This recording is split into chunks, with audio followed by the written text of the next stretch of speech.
छोरे की पढ़ पढ़ के आंखें खराब हो गई। ये इधर नीचे वाला दिख रहा है? नहीं। उसके ऊपर वाला?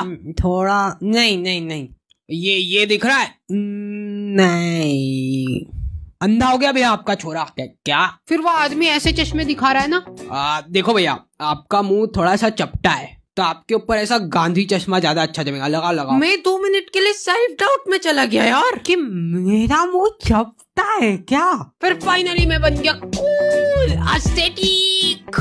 रास्ते चलते लोग मेरे को मुड़ मुड़ के देखने लग गए, और इतना ज्यादा मुड़ मुड़ के देखने लग गए ना कि मेरे को ये करना पड़ता था, मुड़ के ना देखो दिलबरो दिलबरो। फिर लोग मेरे को पीछे मुड़ के देखते रह गए, लेकिन मैंने कभी पीछे मुड़ के नहीं देखा जिंदगी में। और फिर मैंने बना ली अपनी चश्मिश गैंग, जिसके अंदर थे बहुत ही होनहार लोग, जैसे कि मैं।